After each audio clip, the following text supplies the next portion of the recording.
A very good morning to all our dear viewers and welcome to this live talk show conducted by Global Education and Training Institute under the aegis of Disruptive Education Movement. In the series of live talk show, today we have Brother Solomon Morris all the way joining us from Shillong. He will be giving us a talk on a very important and vital issue, teaching with empathy, the missing instructional link. I would like to share a few achievements of Brother Solomon with all of you. He has been in the teaching for more than 35 years. He was in administration as HM and principal in few schools. Currently, he is in St. Edmund's School, Shillong, as the principal. He's passionate about creative teaching, loves music, sports, and games. He's an avid reader, loves adventure sports like skydiving and hot air ballooning. That's very interesting. Staged quite a few musicals like Lion King, Wizard of Oz, Smike, Joseph, and his amazing quote to name a few. Right now, he's pursuing his doctorate degree in education.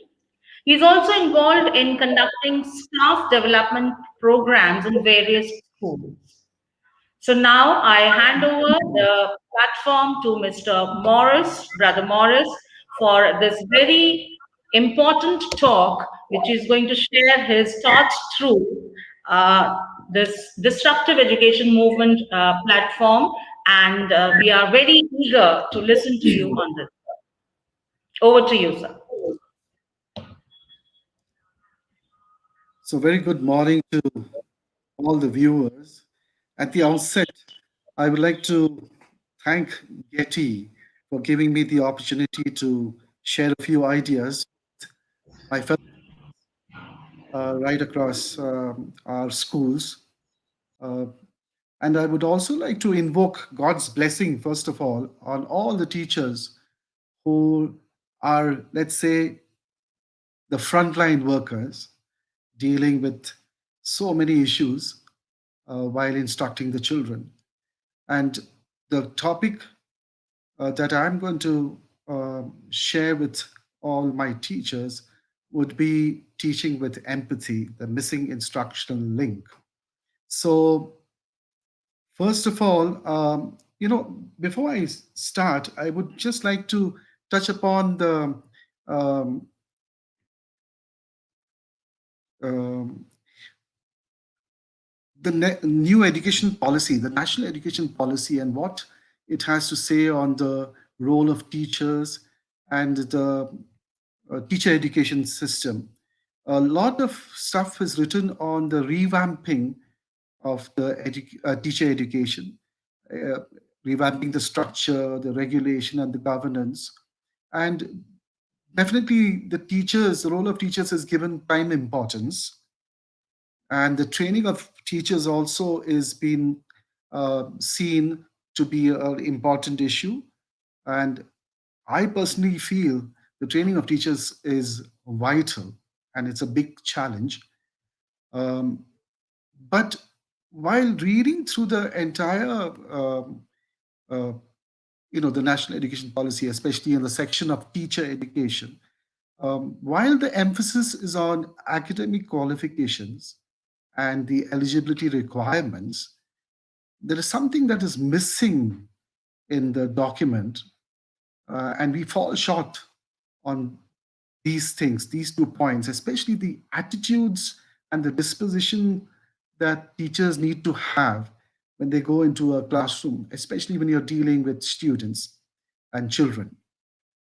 And one of the things that is missing in the the entire document, the word empathy is missing. I don't think it's mentioned regarding the word empathy. So, which I feel is extremely important. And the teachers, as teachers, we need to develop the whole concept of empathy. And I always believe that one cannot have empathy. One cannot show empathy if you haven't experienced empathy. So if you have experienced empathy and you have been loved and cared for, then you know what it is to show empathy to somebody else. So if all of us as teachers have experienced some form of empathy in the classroom by some caring adult, then that experience um, helps us to understand what a child is going through and thereby show empathy. So I feel if you haven't experienced empathy, then you cannot show empathy. Let's move on to the next thing. um, I'll just go back to the next one, the next slide. Sorry, I'll just yeah. So now, having taught in the schools, and I'm sure all of you have taught, all the teachers who are teaching, you would have come across real life stories of children who come from dysfunctional families, separated parents, fighting parents, alcoholic parents. Then you would also have encountered children who have their own personal battles like addiction, depression, self esteem issues, and loneliness, and also parental problems, children with single parents, orphan children, children who are, who are alone and who lost their parents, and kids with coming from with economic problems who come from poverty-stricken homes. Then you also have the academic pressures where the parents' expectation is totally different from what the child wants to do.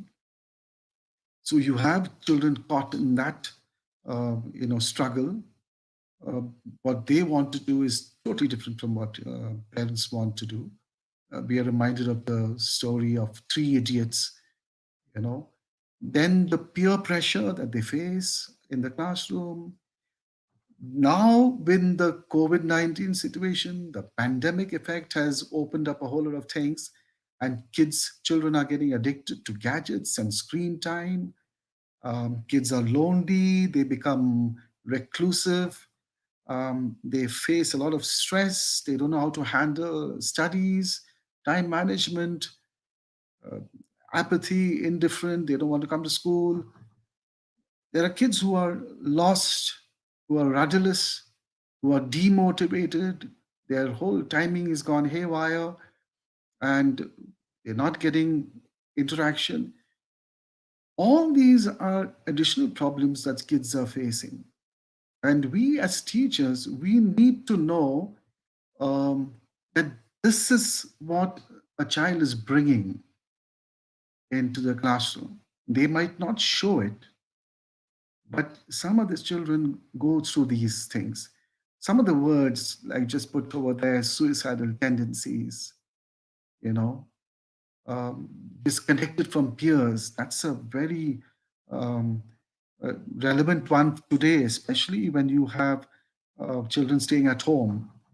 You know, kids don't interact with their own friends, which is a key, and that is why we need to, there's a call for the schools to be opened.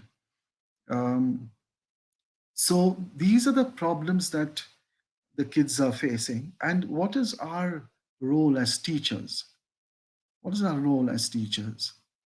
Um, if you if you look at a teacher, I feel the foundational pillar of education is basically one of the foundation pillars of education is basically the heart of a teacher. And I feel that the heart of a teacher is crucial when we are instructing children or educating children. And within the walls of the classroom, we have so many kids coming, and each every face of every single child has a story to tell. Unfortunately, our classes are big. We have 50, sometimes 50, 40 kids in the class. And It is difficult to know what each child is going through.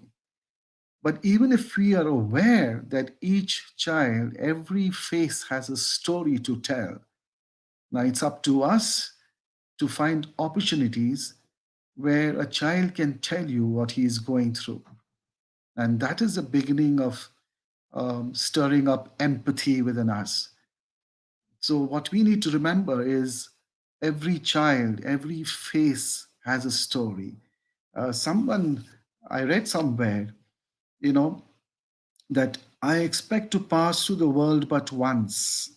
Any good, therefore, that I can do, or any kindness that I can show to any fellow creature, let me do it now, for I shall not pass this way again. If you keep that in mind when we are dealing with children, um, we will go a long way to the heart of a teacher, and every face has a story. In the good old days, even now, actually, I shouldn't be saying good old days, even now in certain schools, we model on the old industrial schools approach, the punitive mindset where we use corporal punishment. Of course, it's gone now. People have become aware, but feel in some schools it still exists. And sometimes we don't have to use a stick. We can use our tongue to hurt a child. I think we need to be aware that what we say and what we do. Over here, you can see on the left hand side, the child is raising his hand for the stick. But if we shift, if we have an empathic mindset, we can raise our hands to, have a high five, with the child, to affirm the child and to give him confidence, rather than using the hand for a stick. Let's, you know, uh, give the child the confidence to show that we care. Um, and so we need to change the mindset. And John Dewey, he said it a long time ago, if we teach today's students as we taught yesterday's, we rob them of tomorrow. How we teach must reflect how our students learn. It must also reflect the world they will emerge into. This is a world that is rapidly changing, connected, adapting, and evolving. Now, this is what he said about 80 something odd years ago. And it is so true even now. The world is rapidly changing, and our children are changing with the times. And what is happening is children are getting more insular, more reclusive. They're not connecting really. They might connect for games and stuff like that. We need to understand that, and we need to change our mindset when we are teaching. So, um, so why do we need empathy? Why do we need empathy? Why do teachers need empathy? And I'm sure there are so many teachers who are probably listening to what I'm saying. You're already doing that in the classroom. I'm 100% sure the teachers are doing this in the classroom. So I feel confident. But again, just to remind us, why do we need empathy? Why do teachers need empathy? So let me just quickly go through some of the research findings. And here you can see the research done by Stanford University. I've just taken one of the papers, but I've read so many, and it's very clear. All kids need supportive, trusting relationships to help them grow and improve. Teaching is all about building strong relationships with children, especially when they struggle. And research has shown that when teachers have an empathetic mindset, it improves the student teacher relationships and the discipline outcomes also. Children are much more disciplined and much more docile and friendly, and they grow in that atmosphere.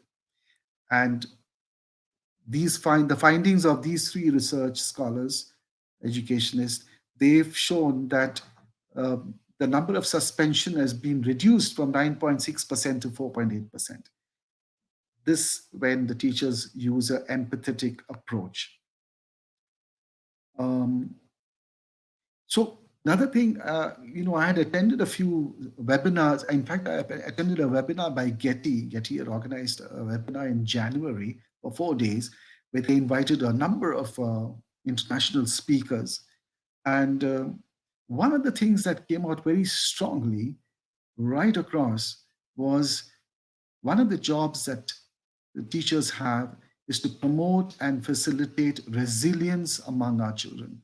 Our children are very fragile. They're very fragile, and they need to be trained in building resilience. So the families and teachers need to be present, empathic, and nurturing right across all ages and all stages of education. Uh, I think all our teachers, we need to make an effort to build up confidence among our children so they become resilient. And they can only learn the quality of resilience if we show resilience when we are faced with adversities. So they will model you, children will model you. As the saying goes, the values are caught, not taught. Let's go to the next slide. Again, here, children like plants require different conditions to grow. So if we give the children um, the right conditions, they will grow. They will really blossom. We need to provide the right kind of water, the sunshine, the encouragement, so that the children will grow. Our classroom should be places where children can grow, uh, and we need to provide the right conditions. Um, let's go to the next one. So there, and you can see the system of education in Finland. Why is it that they are flourishing? Because, of course, the numbers are small over there. The teacher-pupil ratio is very small, but there is a fantastic bonding between the teacher and the student. There is a tremendous amount of trust and care uh, between the two. Let's Different people have written. A lot of Dr. Jenny Raphael from Bharatiya University feels that an educator must be able to see the home the student carries with him. What I was talking about earlier, every face has a story. Every child brings the home, to see the home. The child comes with the home background. Again, it's not easy for us to know every single child, but if we can have dialogues with children, have a conversation with a child, we might be able to get to know the child better. Again, a study done by Boyer also talks about caring deeply and empathically about children, and their welfare has been identified as being at the heart of purposeful teaching. Again, Noddings, he has also done the research, and he has said that we need to develop an environment of caring, not of competition. So many I've seen in some schools and some of our schools where we we are so hell bent on competition that we bypass the children who are sitting in the back bench, back benches. And we generally take children who are good at speaking or good looking and, blue eyes and fair skin and stuff like that. And we put them up in front, and these other ones are put at the back. For what? And very often, teachers have a competition among themselves to excel so that they can get approval of the headmaster or headmistress. And, they get patted. But we forget the children.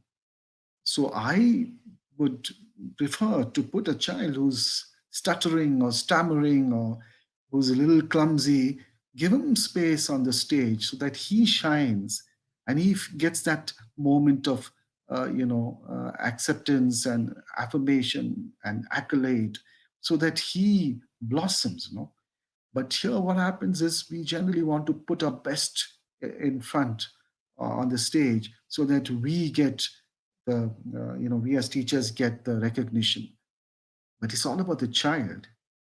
So hats off to the teachers who, are willing to let go of the competition streak, and even if they don't get the approval from the headmistress, and put the child in on the stage. I think that's a wonderful way of showing empathy. Um, So, what are some of the ways teachers can show empathy? Um, so, I just put down very quickly. I know this is Sunday and you need to be with your folks and all that is your quality time. So, I'll just quickly run through this. What are some of the ways teachers can show empathy? Follow the platinum rule, not the golden rule. Now, the golden rule says that treat others the way you want to be treated. But the platinum rule says treat others the they want, treat others the way they want to be treated. So the focus is on the other person. Okay. Next one, ask open-ended questions. Instead of saying, are you feeling good? Ask the child like, okay, so how are you feeling? Tell me about it. That makes more sense. Then again, set aside your own reaction. Don't tell the children what you're going through and stuff like that. Ask them, what do you feel? What's going on within you? Don't share your problems with the kids. Use I statements to avoid blame. So rather than saying, you are disturbing me or you are distracting me, you could say that, I get disturbed, when people talk like that. So you're not blaming a child. Okay. Actively what students say. Listen to what students say. In other words, you need to reflect back also. I hear you saying that you were alone last night at home. I hear you saying that you were hungry, you didn't eat. That is active listening. You reflect back what a child has shared. Then don't jump into a fix it mode. Don't say, okay, this is a solution. I know your problem. This is a solution. No, no, no. Just listen. Sometimes, very often, the solution comes from the child himself or herself. So it's just to listen to the child, to lend an empathetic ear. That itself is more than enough. And then, of course, the last one is to validate feelings. And you can tell the child, I know how you feel. I know you're feeling disappointed. I know you're feeling disturbed. That's called validating the feelings. So these are some of the ways that you can show empathy. Let's go to the next thing. Now, I know, as I said, it's not easy for all our teachers, all of us to be empathetic all the time. Okay, we need to be firm also. That is also a sign that you care for the children. So there should be a nice balance. Okay, and also sometimes there are tensions built among the students and teachers. That is part of it. If a guy doesn't do his work properly, you tend to get a little upset about that. That's part of it, but it has to be done in a nice, caring atmosphere. Child will pick up the vibrations from you. He will know exactly when you are angry or whatever, and when you care for the person. So, and of course, some teachers also feel that if I am too empathetic with the child, then it's a sign of weakness on my part, and I will lose control over them. In my experience, I don't think I have ever seen children taking advantage. I mean, seldom do they take advantage of your goodness or your kindness. Very good. So, in conclusion, I just want to share with you a last part I want to talk about is that teacher empathy is crucial for the development of students, values, motivation, and achievement, impacting society in a micro and macro sense. It's also a study done. So, as teachers, principals, and parents, we have a duty of care towards our children. We need to hold them in our hands. We need to care for them.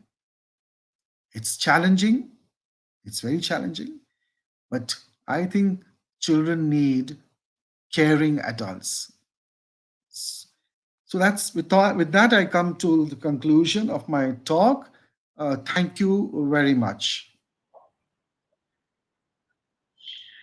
Thank you so much, sir, for sharing the thoughts on such a significant topic and putting across your thought on this platform. Uh, we all know how important and how significant it is to be empathetic to the students, because each student needs to be dealt differently, and feeling understood and supported is especially important for students who learn and think differently. It helps them stay motivated, increases self awareness, and encourages them to advocate for themselves. So, on this note, I would like to take your leave, and thanks to all our dear viewers who joined us across the country, across the globe, and listened to Brother Morris on this important issue, empathy, the missing instructional link today. We'll join you for some more talks in future with some more speakers to come across through this platform of Global Education and Training Institute. Till then, bye bye to everyone. Bye. Thank you very much.